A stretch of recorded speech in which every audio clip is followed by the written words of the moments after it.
préambule. Donc, on invite la deuxième oratrice, professeure Mhamdi Semira, donc, qui va nous parler toujours de nouveautés, on reste toujours dans le traitement médicamenteux, l'espoir de nouveaux médicaments dans le syndrome d'apnée-hypopnée obstructive du sommeil. Donc, professeur Mhamdi Semira est professeur en pneumologie à l'hôpital militaire et qui s'occupe aussi du sommeil. Donc, voilà, vous pouvez commencer. Donc, merci. Tout d'abord, bonjour. Permettez-moi de remercier le comité d'organisation de m'avoir donné cette occasion pour vous parler d'un sujet d'actualité qui suscite beaucoup d'intérêt. C'est l'espoir de nouveaux médicaments efficaces pour le syndrome d'apnée-hypopnée du sommeil. Donc, comme vous savez tous, le syndrome d'apnée obstructive du sommeil, c'est une maladie assez fréquente. C'est un trouble respiratoire du sommeil qui est grevé de lourdes morbimortalité et surtout les complications cardiovasculaires liées essentiellement aux désaturations répétitives avec les fragmentations du sommeil. Actuellement, les sociétés savantes recommandent la CPAP ou la pression positive continue comme le traitement de première intention, mais cette thérapie est grevée de difficultés d'observance et d'intolérance qui peut avoisiner les 20 à 25%, à côté des preuves limitées quant aux bénéfices aux complications cardiovasculaires à long terme. Tout ça souligne le besoin de thérapies alternatives. Donc, ce schéma illustre la panoplie des thérapeutiques existantes pour le traitement de SAS. Et comme vous voyez, ce paysage de thérapie s'élargit de plus en plus. Donc, on a des thérapies déjà établies qui sont recommandées par les sociétés savantes, comme la PPC, l'orthèse d'avancée mandibulaire, les stimulations du nerf hypoglosse et les thérapies positionnelles. Actuellement aussi, on parle beaucoup des rééducations des muscles de la langue. À côté de ces thérapies déjà établies, il y a d'autres qui sont en expérimentation, tels que les hypnotiques pour un seuil d'éveil bas, les modulateurs du loop gain et les thérapies pour l'atteinte du tonus musculaire et des muscles dilatateurs du pharynx. Donc, ces nouvelles approches contribuent à un changement du paradigme vers une prise en charge personnalisée du SAS, adaptée aux caractéristiques individuelles ou bien le trait physiologique de chaque patient. Ceci nous amène à parler un peu de physiopathologie pour comprendre les mécanismes d'action de ces médicaments. Donc, comme vous savez tous, le siège de l'obstruction pendant le SAS, c'est le pharynx. Le pharynx est un tube qui est flasque, situé entre deux tubes rigides. Et si on exerce une pression en amont ou en aval de ce tube, il y aura un collapsus. Ce collapsus accru au niveau du pharynx, il dépend de plusieurs facteurs. Donc, des facteurs anatomiques ORL essentiellement. Il peut s'agir d'une obstruction au niveau de la nez avec une congestion nasale. La rhinite peut donner ça. Une hypertrophie des cornets. Il peut s'agir d'un dépôt graisseux péripharyngé, des malformations crânio-faciales ou bien un dépôt de graisse au niveau de la base de la langue. À côté de ces facteurs anatomiques, il y a des facteurs fonctionnels qui contrôlent le tonus musculaire. Et là, on a trois types de facteurs. Donc, soit l'anomalie se situe au niveau des muscles dilatateurs du pharynx, il y a une altération chez certains sous-groupes de patients de ce tonus, ou bien un abaissement du seuil d'éveil. C'est des patients qui vont faire des réveils répétitifs et donc ils vont altérer leur qualité de sommeil, ou bien il y a une instabilité du contrôle ventilatoire, ce qu'on appelle le loop gain. Donc, de ce schéma physiopathologique, on va en déduire en gros 4 phénotypes qui vont constituer 4 cibles thérapeutiques. Donc, un premier phénotype est dit le phénotype anatomique par atteinte ORL ou bien pharyngée. Le deuxième phénotype, c'est un phénotype par altération du tonus des muscles dilatateurs du pharynx. Le troisième, c'est les patients avec un seuil d'éveil bas. Et le quatrième, c'est des patients avec une instabilité ventilatoire. On va commencer par les phénotypes anatomiques.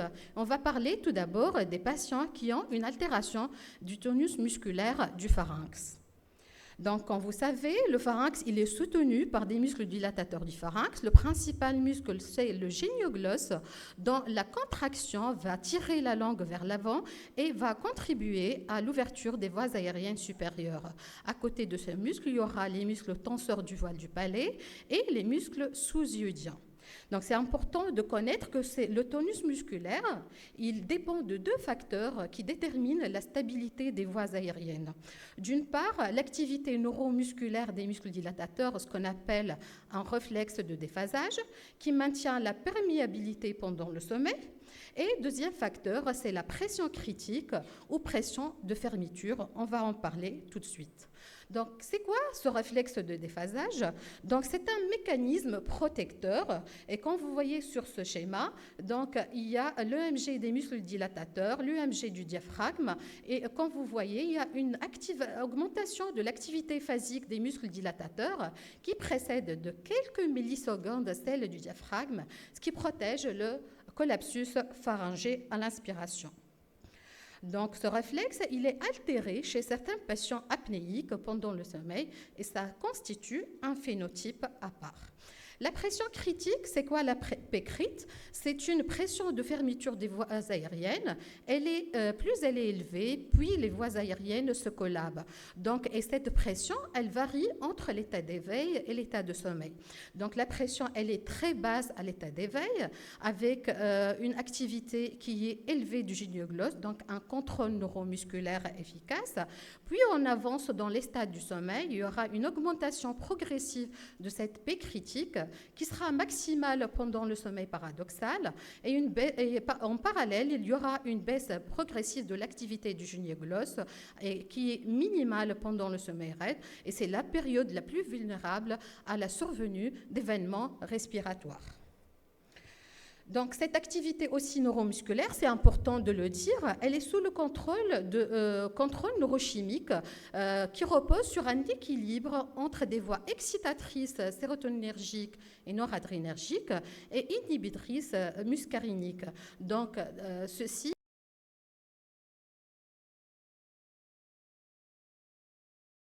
pharmacologique adéquat au SAS. Au début, en fait, ces molécules étaient testées à part, un à un. Donc, plusieurs études se sont faites pour étudier les agonistes de la sérotonine, de la noradrénaline. Et c'était des études de courte durée avec un effectif réduit de patients. Et l'efficacité, elle était hétérogène. Il n'y avait pas d'efficacité importante. Actuellement, en fait, les approches combinées et ciblées marquent une avancée promoteuse vers une thérapie pharmacologique efficace. Et les études avaient montré que si on associe les deux molécules, ça donnait beaucoup plus de résultats promoteurs.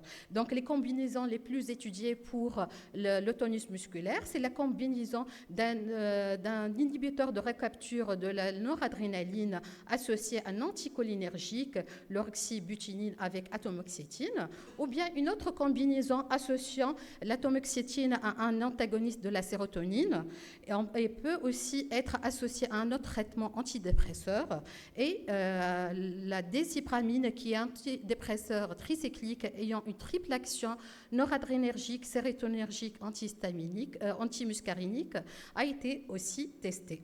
Donc voyons maintenant cette première association qui a donné de résultats promoteurs.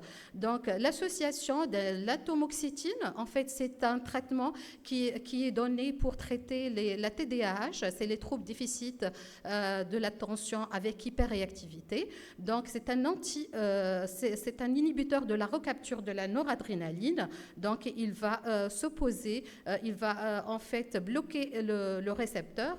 Et l'aroxybutynin, c'est un anticholinergique qui est utilisé pour traiter la vessie neurologique et qui réduit l'inhibition cholinergique sur les muscles pharyngés. Ils ont prouvé que leur association, elle est synergique, elle améliore et potentialise l'effet sur le tonus du génioglosse.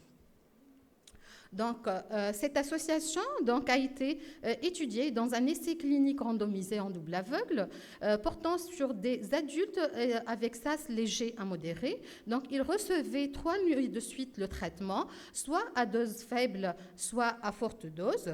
Et il ressort que ce traitement, cette association, elle donne une réduction significative de la charge hypoxique et de l'index apnée-hypopnée, que ce soit à fort ou à faible dose. Donc, avec un profil de sécurité favorable et des effets secondaires les plus représentés, c'était mineurs, tels que la sécheresse buccale, l'insomnie et la pollacurie. Donc, les auteurs concluent que cette association, elle améliore significativement la sévérité du SAS léger à modéré et qu'elle peut constituer une approche pharmacologique promoteuse, non invasive et bien tolérée pour certains patients.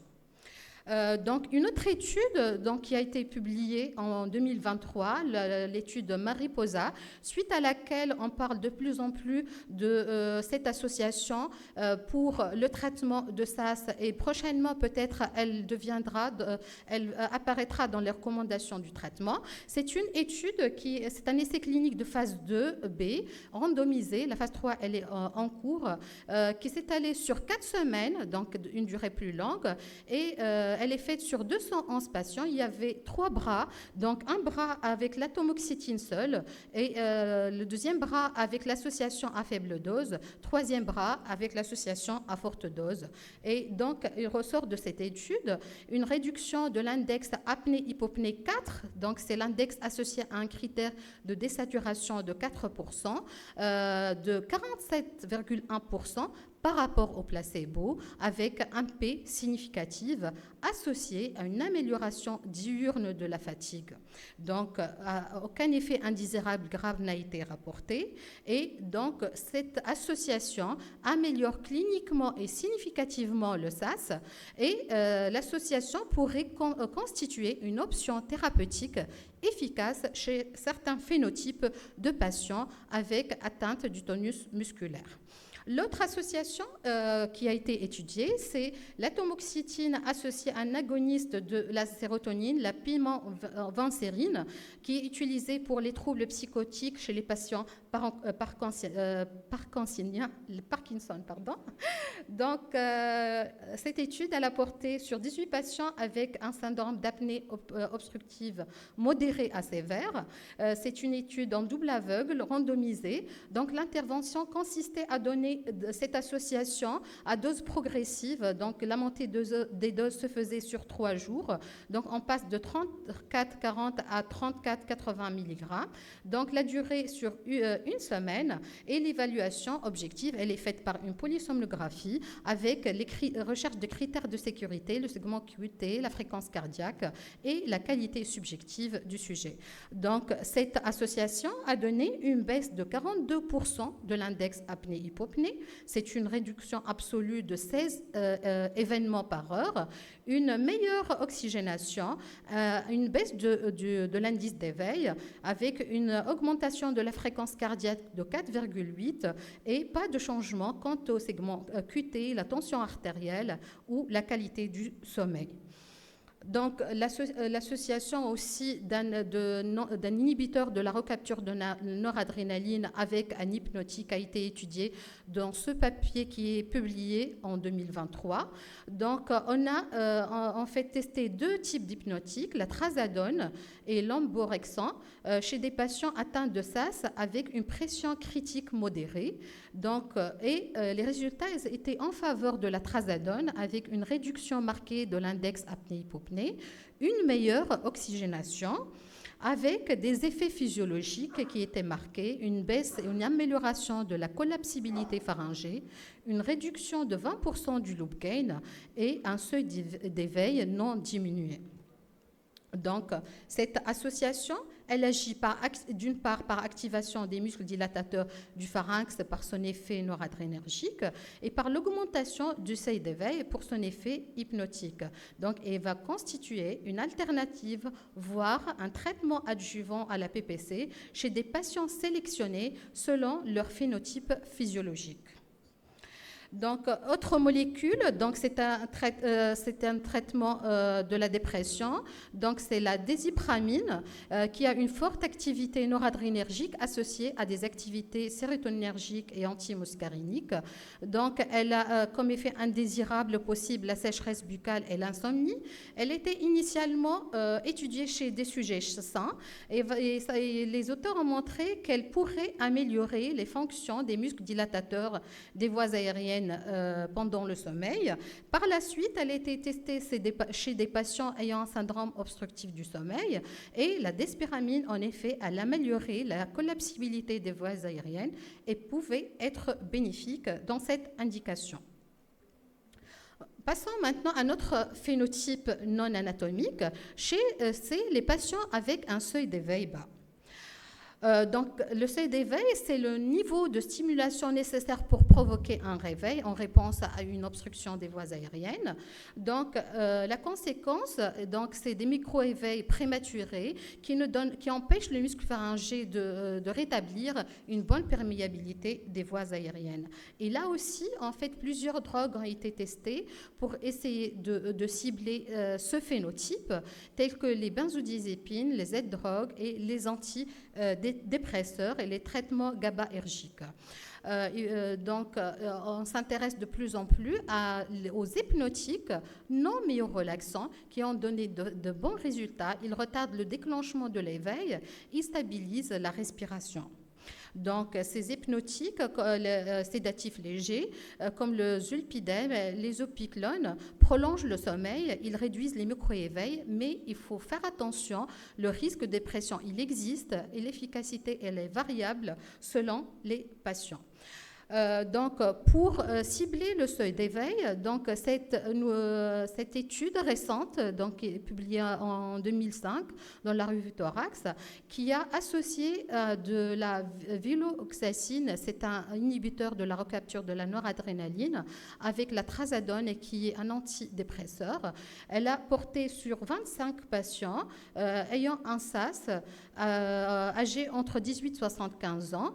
Pendant 2 semaines, il y avait aussi 3 bras de viloxacine seul à 500 mg et bras de l'association à la dose de 575 et le 3e bras, c'est le placebo. Donc, ces patients ont eu une mesure de l'index apnée-hypopnée 4 par la polysomnographie avec mesure de la charge hypoxique.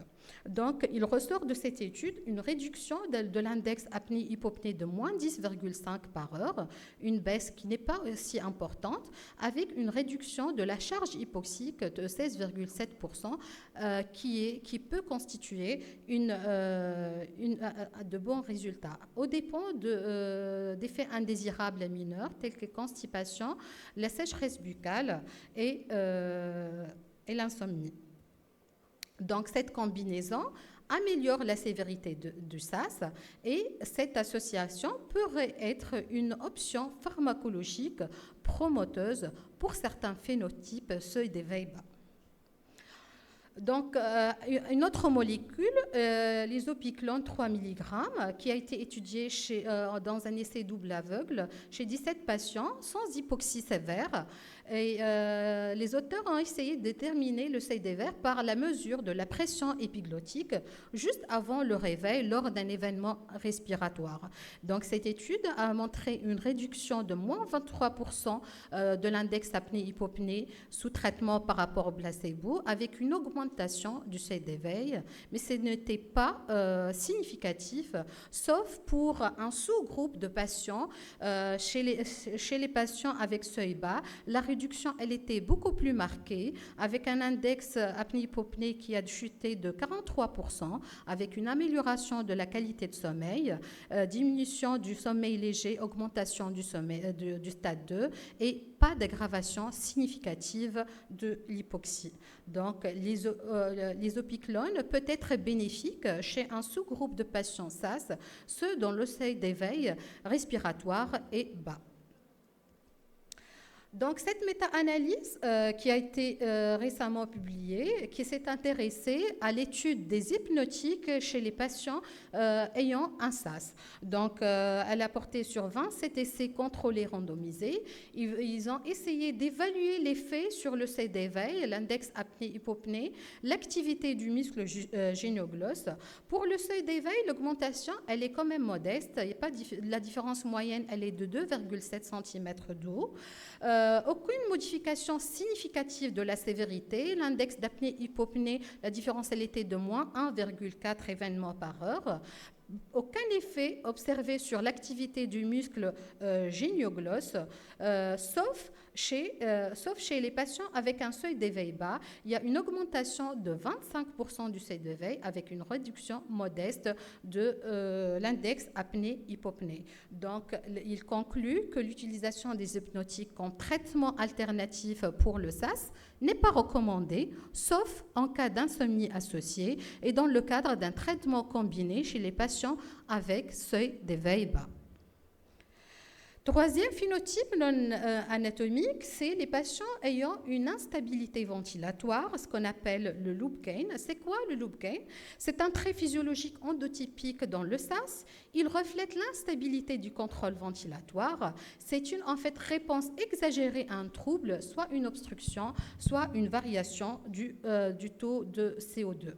Donc, et pour comprendre mieux ce mécanisme, on distingue typiquement deux composantes importantes du loop gain, soit le plant gain, qui représente la relation entre la ventilation et les gaz du sang, autrement dit, à quel point une variation de la ventilation modifie le CO2 ou l'oxygène, et ça sera une cible thérapeutique.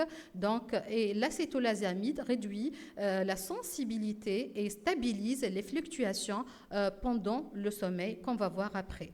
Pour le contrôleur gain, c'est la sensibilité des chémorécepteurs carotidiens à la variation de CO2 et de l'oxygène. Et dans cette optique, l'oxygénothérapie a été étudiée. Elle donne une diminution de l'hypoxie et donc pas de réaction trop excessive pendant le sommeil qu'on va détailler après.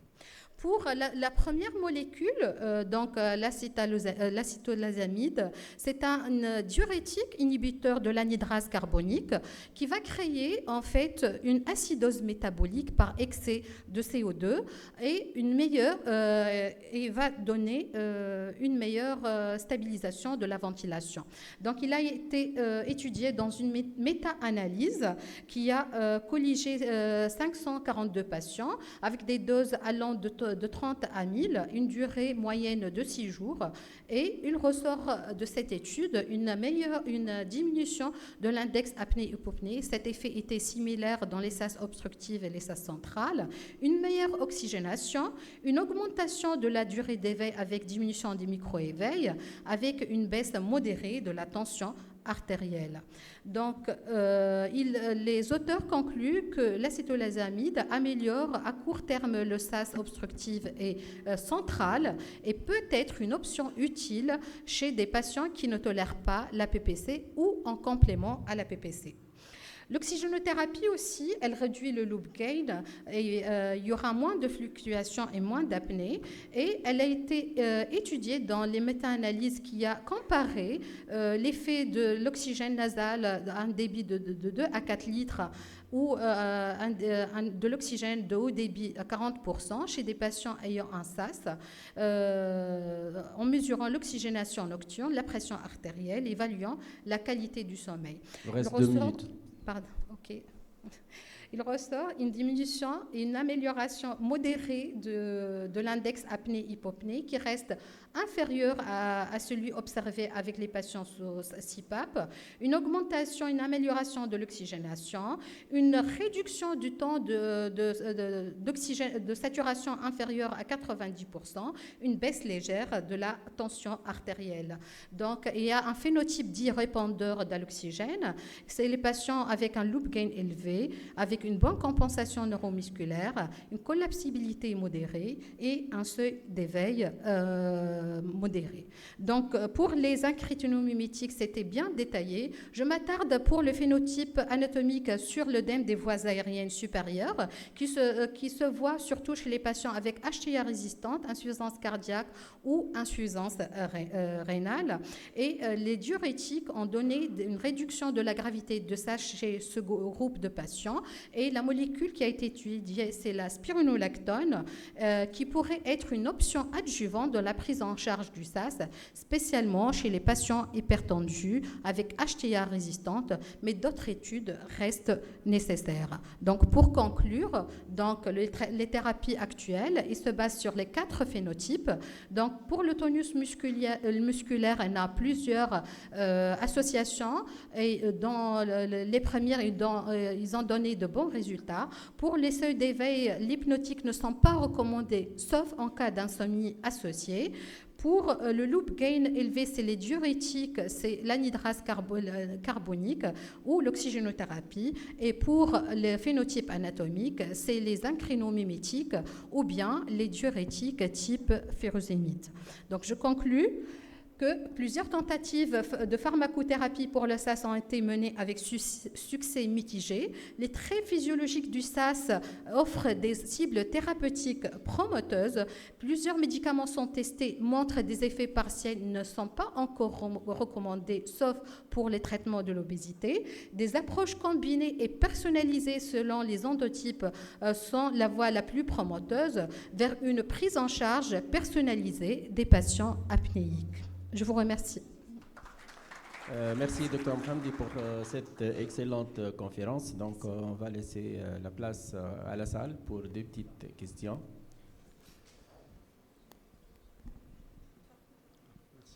Merci, Dr Mohamdi, pour cette présentation.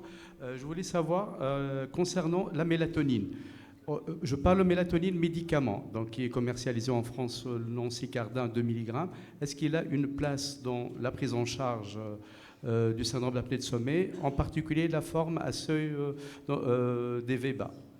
Donc, pour les recherches que j'ai faites, il n'y avait pas de preuve que la mélatonine donnait de bons résultats pour l'index apnéo-hypopnée ou la saturation, mais peut-être pour l'hypersomnie, peut-être elle peut avoir des effets. Merci.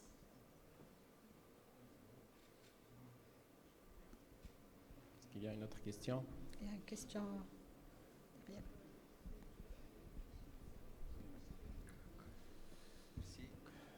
Merci. S'il vous plaît, je voudrais savoir la place de l'endoscopie de sommeil. L'endoscopie est usagée pour la sélection des patients pour indiquer ces médicaments. Est-ce qu'il y a des indications pour l'endoscopie de sommeil pour cibler quel phénotype exact et surtout pour adapter quel médicament ou bien est-ce que c'est purement selon la polygraphie? Justement, en fait, pour déterminer ces phénotypes, en fait, c'est des études qui sont faites dans des laboratoires de sommeil. Ils faisaient en fait l'endoscopie du sommeil. Ils mesuraient les pressions pour les pressions critiques, les pressions hypoglottiques, pour déterminer en fait de quel phénotype pour cibler un groupe, pas un autre. Donc, actuellement, en fait, ces thérapeutiques, c'est vrai qu'elles sont promoteuses, mais la difficulté, elle réside dans comment choisir ces phénotypes dans la pratique courante et clinique, c'est ça.